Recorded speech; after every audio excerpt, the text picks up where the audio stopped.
ડીસાના જૂના ડીસા ગામે પ્રાણી સંગ્રહાલયની બજેટમાં જાહેરાત કરાઈ।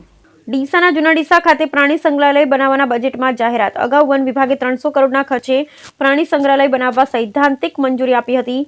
ડીસા તાલુકા જૂના ડીસા ગામે વાસણા રોડ પર આવેલી જગ્યામાં વિશાળ પ્રાણી સંગ્રહાલય બનાવવાના રાજ્યના વન અને પર્યાવરણ વિભાગ દ્વારા અગાઉ સૈદ્ધાંતિક મંજૂરી આપ્યા બાદ આજે ગુજરાત સરકારના બજેટમાં સત્તાવાર જાહેરાત કરવામાં આવી છે, પરંતુ પ્રાણી સંગ્રહાલય માટે કેટલા રૂપિયા ફાળવવામાં આવ્યા તે નક્કી કરાયું નથી।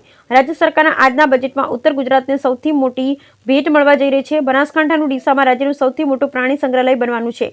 અહીં અમદાવાદના કાંકરિયામાં આવેલ પ્રાણી સંગ્રહાલય કરતાં પણ મોટું સંગ્રહાલય બનાવવાનું છે। વન વિભાગ દ્વારા પ્રાણી સંગ્રહાલયને લઈ 6 માસ અગાઉ સૈદ્ધાંતિક મંજૂરી આપી દેવામાં આવી હતી। જૂના ડીસા ગામે વાસણા રોડ પર 450 વીઘા જમીનમાં વિશ્વ કક્ષાએ જેની નોંધ લેવાય તેવું ₹300 કરોડના ખર્ચે પ્રાણી સંગ્રહાલય બનાવવાનું છે। બનાસકાંઠાના પટ્ટામાં અનેક પ્રવાસન સ્થળ આવે છે। અંબાજીથી લઈ જેસોર રીંછ અભયારણ્યથી છેક નડાબેટ બોર્ડરનો વિકાસ થઈ રહ્યો છે, જેમાં પણ હવે ડીસામાં પ્રાણી સંગ્રહાલય બનાવવાની રાજ્યના નાણામંત્રી કનુભાઈ દેસાઈએ આજે બજેટમાં જાહેરાત કરી। આજના બજેટમાં વન અને પર્યાવરણ વિભાગ કુલ ₹3140 કરોડના ખર્ચે વિવિધ વિકાસના કામોની જોગવાઈ કરાઈ છે, પરંતુ ડીસાના પ્રાણી સંગ્રહાલય માટે ચોક્કસ કેટલી રકમ ફાળવાઈ તે અંગેની જાહેરાત તેઓએ કરી ન હતી। Bureau report, Deesa, Banaskantha.